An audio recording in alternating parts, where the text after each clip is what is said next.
Etri, silakan Etri. Langsung, silakan jawab Etri. Ya, Ya, silakan Etri. Pak. Ya, Baik, terima kasih. Baik, terima kasih. Di sini saya akan menjawab pertanyaan dari saudara Pipin. Yang mana pertanyaannya, apa saja bentuk kebijakan pemerintah Mesir tentang pendidikan yang paling menonjol? Di sini, kebijakan pemerintah Mesir itu mewajibkan, memprogramkan wajib belajar masyarakat. Masuk, Mas.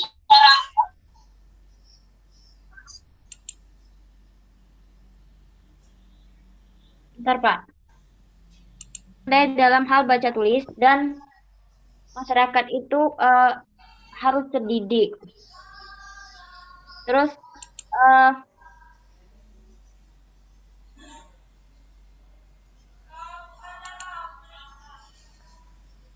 harus memanfaatkan ilmu pengetahuan dan fleksibel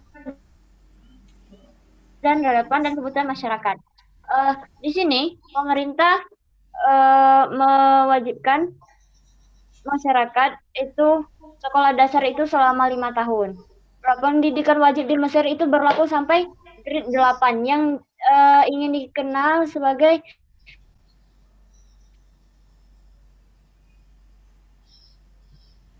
yaitu pendidikan dasar, pendidikan taman kanak-kanak dan playing group. Pada pendidikan dasar itu ada yang pertama itu sekolah dasar mulai dari grade grade 1 sampai grade 5. Terus jenjang kedua itu yang dikenal dengan sekolah sekolah persiapan, yaitu mulai dari grade 6 sampai grade 8. Ini terus setelah mengikuti pendidikan dasar selama 8 tahun, murid-murid yang punya murid-murid punya 4 pilihan, yaitu tidak bersekolah tidak bersekolah lagi. Terus memasuki sekolah menengah umum, terus memasuki sekolah teknik menengah, sekolah teknik menengah 3 tahun. Terus memasuki sekolah teknik 5 tahun. ya, Pada silakan. sekolah umum belum selesai, Pak. Pada sekolah umum tahun pertama, grade 9 itu kelas pertama pada grade 10, murid harus memilih antara bidang sains dan non-sains. Terus pendidikan tinggi di universitas, institut spesialis, mengikuti pendidikan akademik umum. Pendidikan sebagaimana lembaga pendidikan berlangsung selama 2, 4, atau 5 tahun, tergantung pada program yang dan bidang yang dipilih. Terus untuk sekolah Al-Azhar itu ada sistem sekolah ini hampir sama dengan sekolah yang pertama tadi. Ada tingkatan sekolah dasar, tapi perbedaannya bahwa pendidikan agama lebih di sistem sekolah Al-Azhar ini pendidikan lebih menekankan pada pendidikan agama. Akan tetapi pada grade 10 ini dan grade 11 untuk semua murid, untuk grade 11 ini murid boleh memilih apakah ingin masuk ke sekolah umum 2 tahun lagi atau masuk ke sekolah agama selama 2 tahun. Itu didefinisikan sebagai suatu kegiatan pendidikan yang terencana di luar sistem pendidikan. Di situ untuk melayani kebutuhan pendidikan bagi kelompok-kelompok orang tertentu, apakah itu anak-anak atau jadi di sini pendidikan non formal dikaitkan dengan penghapusan ilustrasi. Mungkin saya jawab. Kembali ke Ya, terima kasih. Sekarang bagaimana Rashid Redo? Pertanyaan selanjutnya bagaimana? Silakan untuk dijawab. Saya menjawab pertanyaan dari saudari Peli, yang dimana pertanyaannya adalah apa manfaatnya bagi Indonesia, bagi kita warga Indonesia mempelajari yang ada di Mesir yang dapat kita aplikasikan di Indonesia. Yang pertama tentunya manfaat yang kita ambil, tentunya kita mengetahui sistem pendidikan Mesir itu seperti apa gitu kan. Karena siapa tahu nantinya ketika kita mengetahui sistem pendidikan di Mesir menjadi patokan untuk kita apabila kita mempunyai rencana untuk melanjutkan pendidikan ke Mesir. Setidak-tidaknya kita mengetahui sistem pendidikan Mesir itu seperti ini loh gitu kan. Kemudian manfaat yang lain adalah sebagai perbandingan juga untuk kita bahwa bagaimana sistem pendidikan yang ada di Mesir dapat kita bandingkan dengan sistem pendidikan yang ada di Indonesia. Kita dapat perbandingkan ketika kita mengetahui sistem pendidikan tersebut. Kemudian apa sih dari sistem pendidikan yang ada di Mesir, kira-kira apa yang dapat kita contoh dan dapat kita aplikasi di Indonesia yang menurut kita mungkin sistem pendidikan tersebut lebih baik daripada sistem pendidikan yang ada di Indonesia. Di sini yang paling menonjol yang dapat saya ambil adalah salah satunya adalah sistem pendidikan di Mesir atau sistem memasuki sekolah tinggi. Jika di Indonesia setelah kita lulus sekolah menengah atas, kemudian kita ingin melanjutkan ke sekolah tinggi atau universitas, kita harus mengikuti ujian lagi, kita harus belajar lagi, kita harus mengikuti seleksi lagi. Tetapi di Mesir, untuk masuk fakultas tidak diadakan ujian lagi, melainkan cukup berpatok dengan hasil ujian penghabisan di sanawiyah atau SMA. Mereka masuk satu fakultas menurut jurusannya yang mereka ambil sewaktu SMA. Mereka masuk satu fakultas menurut jurusannya dan menurut tertib tingkat lulusnya dalam ujian penghabisan pada saat SMA. Kemudian pelajar-pelajar yang nilainya istimewa baik sekali didahulukan menerimanya dari pelajar yang nilainya baik atau makbul. Maksudnya ingin melanjutkan ke universitas, itu kita yang memiliki nilai-nilai yang baik itu akan didahulukan masuk dibanding pelajar-pelajar lain yang memiliki nilai-nilai yang di bawah kita.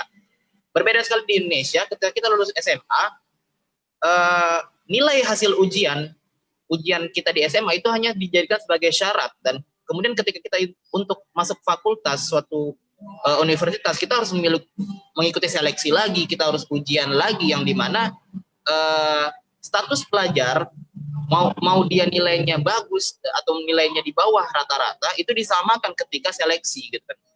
Itulah salah satu sistem pendidikan yang mungkin dapat kita contoh di Indonesia, karena itu akan memudahkan pelajar-pelajar untuk memasuki universitas gitu, dan juga waktu yang diambil lebih efisien dan lebih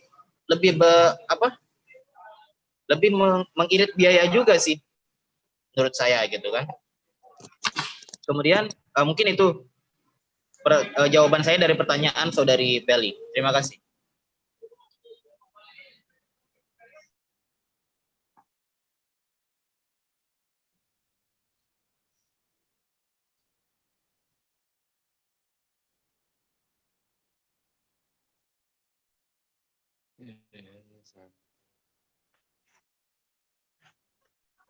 Sudah, Pak.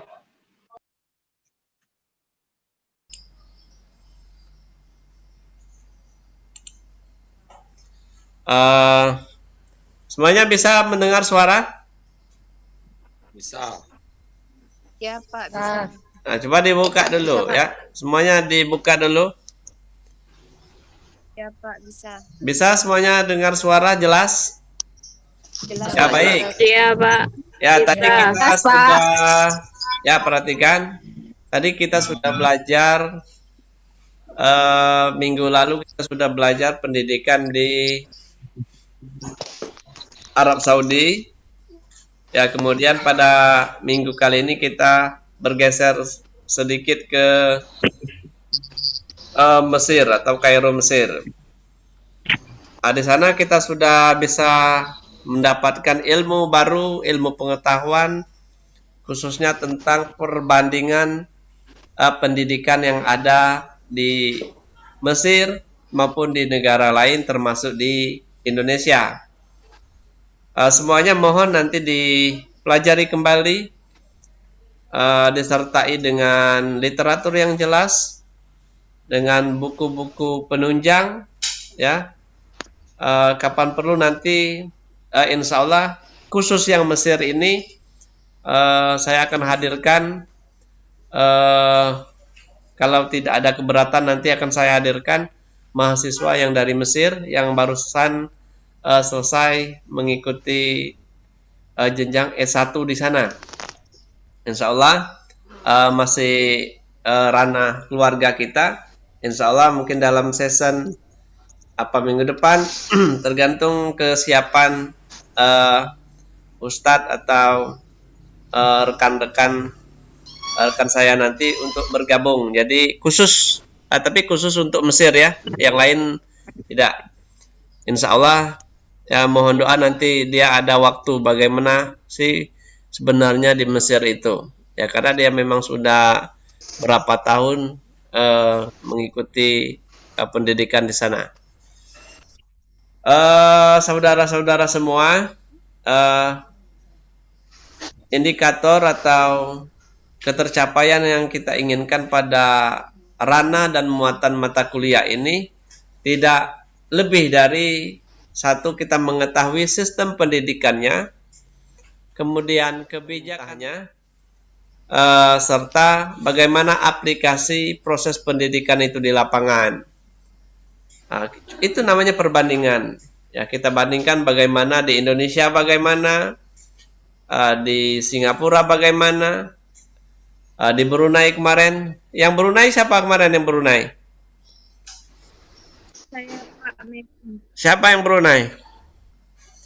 Saya Ya, Meli Apriani ya di Brunei ya. Bagaimana proses pendidikan di Brunei, kita sudah sedikit menambahkan pengetahuan pada benak kita. Di Malaysia siapa Malaysia? Halo Malaysia. Kartina. Halo Malaysia. Kartina, Pak. Ya. Kartina ya. Ya. Kalau Ernata kemarin negara mana Ernata? Finlandia, Pak. Gimana? Finlandia. Ya, Finlandia. Terakhir Amerika kemarin siapa Amerika kemarin? Lari, Pak. Siapa? Ya. Lari, Pak. Oktari bisa sedikit diingat kembali memorinya bagaimana kalau di Amerika kemarin? Sedikit mengupas tentang apa pengalaman Anda di Amerika itu. Kebijakannya, Pak. Ya, kebijakannya gimana? Untuk mengingatkan kawan-kawan lagi, gimana? Oh, kebijakannya di Amerika kemarin itu gurunya, kalau guru yang mengajar di Amerika itu harus memiliki gelar S2 seperti itu, Pak. Oh ya, oke, cukup. Kemudian, artinya apa? Nah, terus silakan.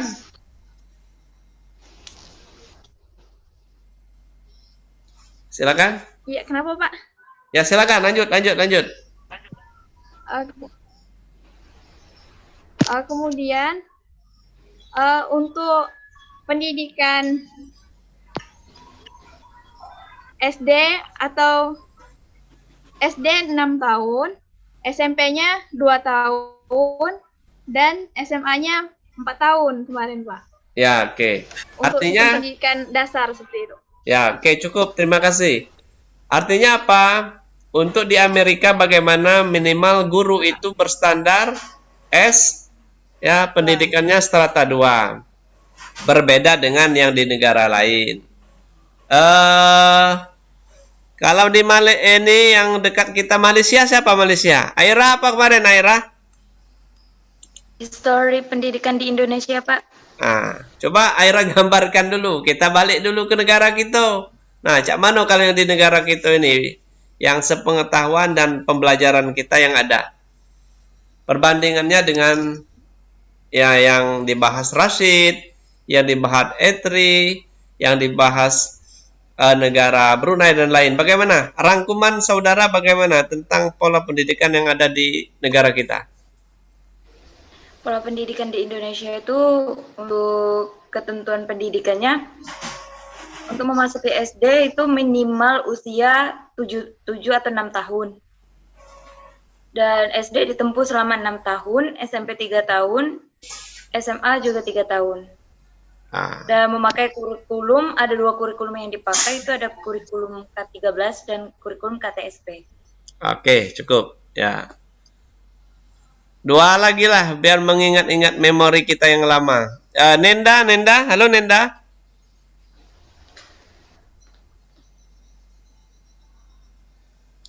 Halo Nenda. Mana Nenda tadi? Halo. Coba Mami Andes.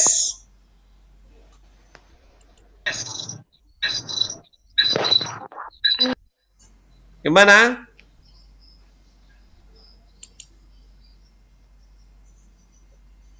Halo Nenda.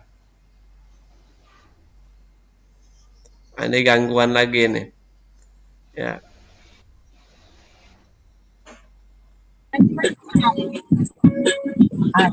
Ya.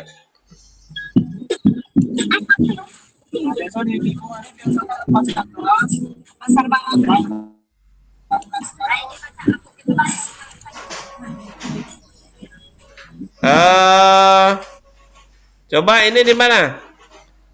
Kalau Peli kemarin di mana Peli? Di Australia, Pak. Australia, gimana Peli? Ingatkan kawan-kawan lagi sedikit bagaimana saudara pengalaman saudara di Australia, di mana tadi Australia?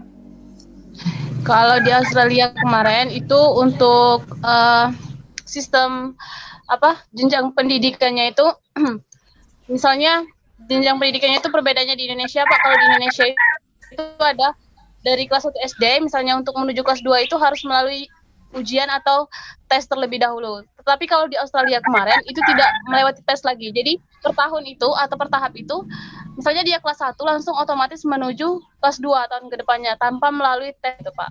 Secara otomatis saja bertingkat gitu. Oh.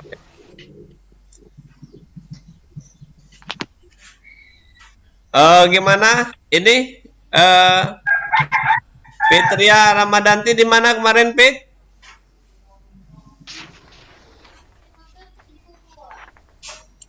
Thailand suaranya. Ya. Suaranya Fitri.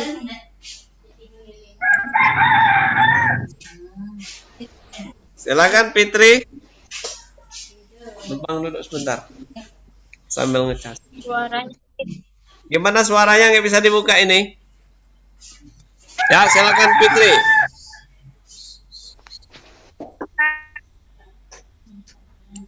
Kami kemarin dikasih materi untuk di negara Turki, tapi belum tampil Pak. Minggu depan tampilnya. Oh iya ya. Turki belum tampil ya. Ya nanti mungkin kejutan ya bagaimana di Turki. Nanti ya. Salam kita tampilnya tatap muka, tidak online seperti ini. Oh di Turki ya. Sampaikan salam untuk yang di Turki ya. Baik, Pak. Reset itu gimana lagi? Tambahkan lagi gimana di Mesir tadi yang saudara. Kalau untuk penghargaan kepada guru bagaimana? Penghargaan kepada guru di negara-negara yang kita bahas ini bagaimana? Ya, silakan Rasid Ridho.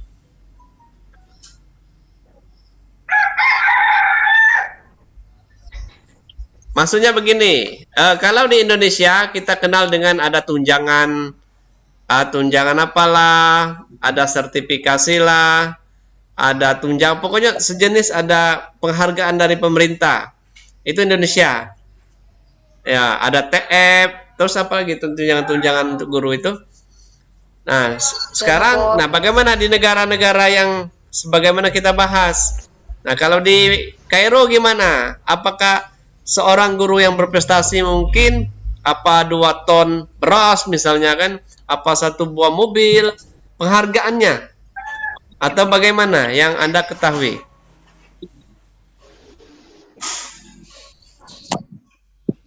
Silakan. Kalau untuk di Mesir sendiri, Pak,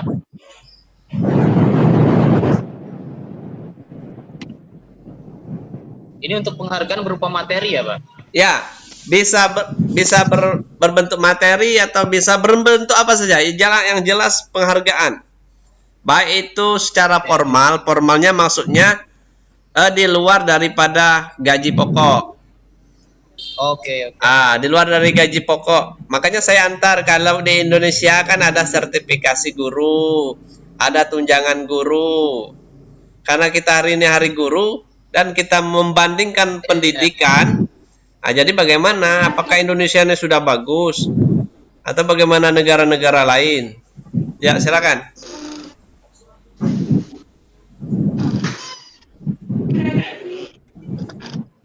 Bentar, Pak.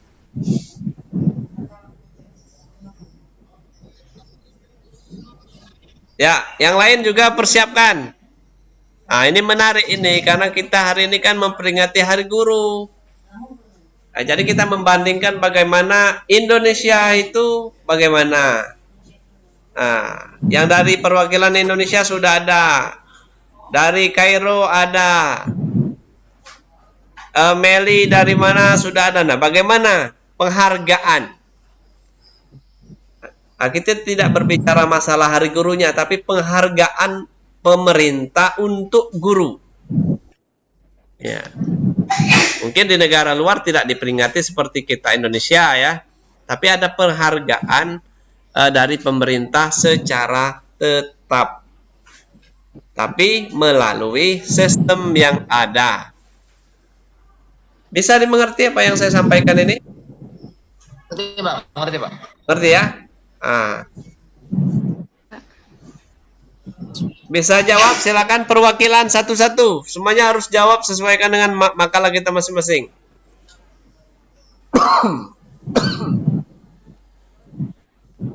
Redo, silakan. Pak, masih dicari, Pak. Oh, masih dicari. Oke. Silakan nanti ya. Silakan cari dulu jawabannya. Ya. Saya beri waktu Anda 10 menit untuk istirahat, mencari dulu, atau 15 menit. Nanti kita 10 menit saja masuk lagi, baru kita tutup. Atau mau langsung cari, atau mau langsung seperti ini. Nanti kotanya yang habis kalau kita langsung cari, ini online masih cari, ya kasihan dengan datanya. Bagaimana? Langsung aja, Pak. Langsung aja, Pak. Susah masuk, Pak. Susah masuk ya. Coba Hernata silakan. Yang lagi mencari silakan mencari. Yang sudah dapat silakan tampilkan. Tampilkan apa yang Anda sampaikan. Etri akan menjawab, membantu Rashid untuk menjawab pertanyaan untuk gaji guru di Mesir. Ya, silakan. Bagaimana? Perlu diketahui bahwa di Mesir ini para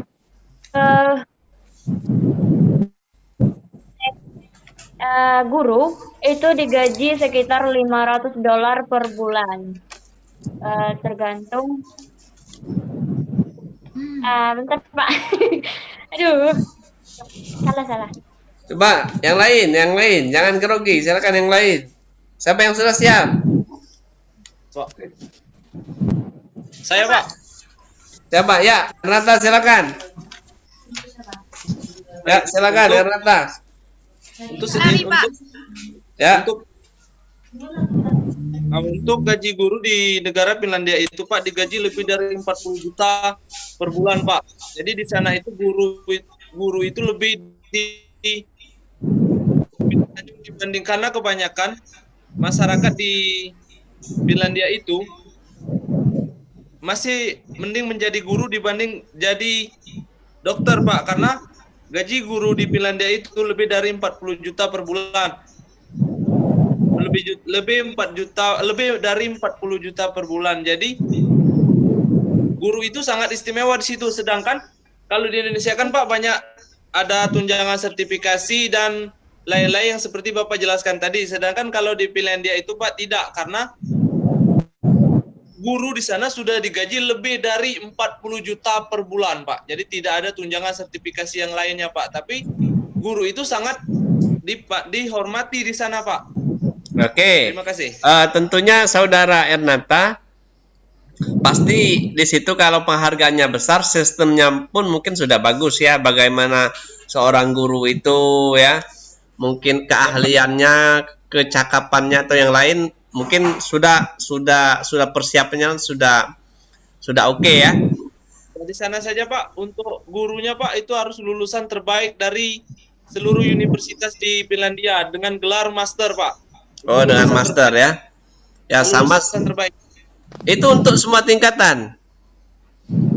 Mulai dari SD kalau seperti kita, SMP dan lain sebagainya. Ya Pak. Ya. Seluruh Pak. Oh, seluruh. Oke, terima kasih. Ya, bagaimana? Satu lagi. Belum kita tutup. Saya dapat dari Indonesia.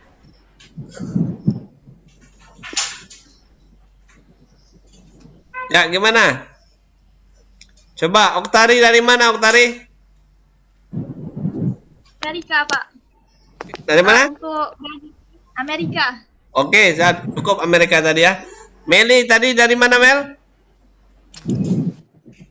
Pak, yang saya belum tahunya hari Rabu depan. Karena dua kelompok, Pak. Kelompok 12 sama 13. Brunei Darussalam sampai... Oh, Brunei ya. Belum kita sentuh Brunei ya. Pak menjawab untuk dari gaji guru di Mesir, Pak. Ya, silakan. Yang dari Mesir, silakan. Halo, dari Mesir, silakan masuk. Ya. Mesir. Kalau untuk perbandingan, gaji seorang guru di Mesir ini termasuk rendah, Pak. Karena rata-rata tenaga pengajar di Mesir digaji sebesar 257 US dollar kurang. Tetapi tunjangan-tunjangan lainnya yang didapatkan oleh karyawan atau tenaga pengajar di Mesir merupakan termasuk pensiunan, kemudian asuransi kesehatan, kemudian ada pelatihan internal dan eksternal, kemudian ada rencana pengembangan karir untuk tenaga pengajar yang ada di Mesir. Cuman kalau untuk dinilai dari nominalnya, honor seorang tenaga pengajar di Mesir termasuk rendah, Pak, kalau dibandingkan dengan negara lain. Seperti itu kira-kira. Oke, sip. Purwanto, apa kabar Purwanto? Bagaimana Ustadz Purwanto? Baik Pak, alhamdulillah. Ya, gimana? Kamu negara mana Purwanto?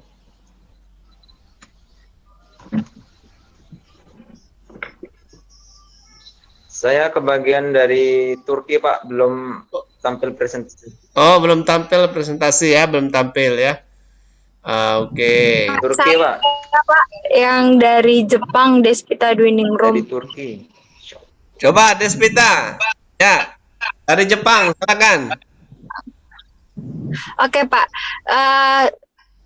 itu kebijakan pemerintahnya untuk guru itu gajinya di Jepang itu gaji guru untuk SD, SMP, dan SMA itu kalau dirupiahkan itu sebulan 11 juta sekian-sekian Pak. Nah, rata-rata guru di Jepang itu mulai bekerja pada usia 22 sampai 23 tahun Pak. Selanjutnya, hasil survei Kementerian Pendidikan Jepang menunjukkan bahwa rata-rata guru di Jepang itu berumur 42 tahun. Dengan kata lain, mereka telah bekerja selama 20 tahun. Selama 20 tahun bekerja, seorang guru sekolah publik akan memperoleh gaji sebesar 27 juta. Dan juga guru itu di Jepang sangat dihormati, karena di Jepang itu guru sangat dihormati karena di Jepang menganggap bahwa guru itu adalah segala-galanya. Jadi tidak ada yang namanya itu siswa melawan guru atau siswa menentang guru dan sebagainya, Pak. Dan juga sistem pendidikannya di Jepang itu, kalau di Jepang itu, Pak, siswanya tidak diwajibkan untuk melaksanakan upacara bendera seperti di Indonesia. Walaupun mereka itu tidak melakukan upacara bendera, tidak menutup kemungkinan mengurangi rasa kecintaan mereka terhadap tanah air mereka. Dan juga pada setiap akhir bulannya mereka mengadakan acara festival budaya. Selanjutnya itu juga di Jepang itu, kan Jepang itu terkenal sekali dengan negara penghasil kendaraan dan juga teknologi.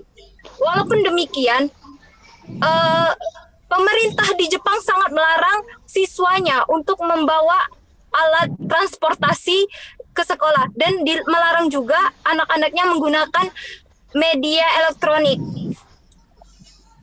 Jadi jangan heran kalau setiap harinya alat-alat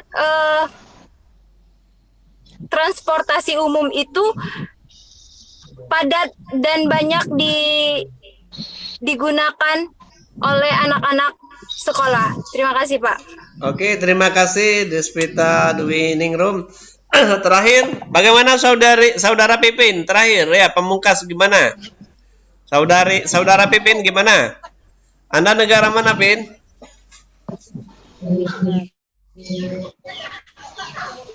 Negara mana? Suaranya sebentar.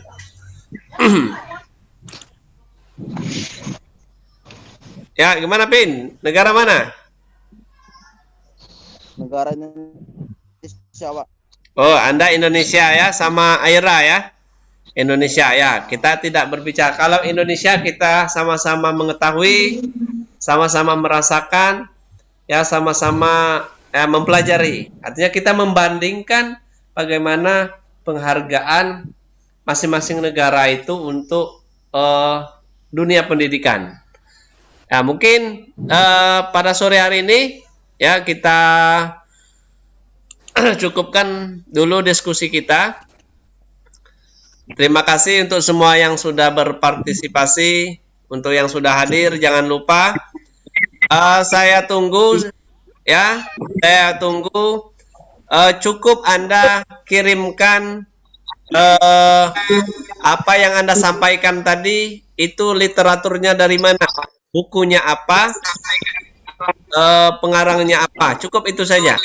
Kapan perlu ada halamannya, walaupun hasilnya hanya disadur atau dideskripsikan menurut Anda, tapi ada sumber buku pembandingnya. Ya, tidak usah buat rangkuman, tetapi cukup kirim ke mana atau teori siapa yang saudara-saudara ungkapkan pada forum diskusi kita pada sore hari ini. Paham? Ya, kalau paham, kita akhiri bersama dengan mengucapkan lafaz Alhamdulillahirabbil alamin.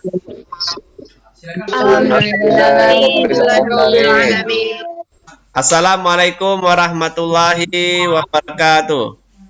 Waalaikumsalam warahmatullahi wabarakatuh. Warahmatullahi wabarakatuh.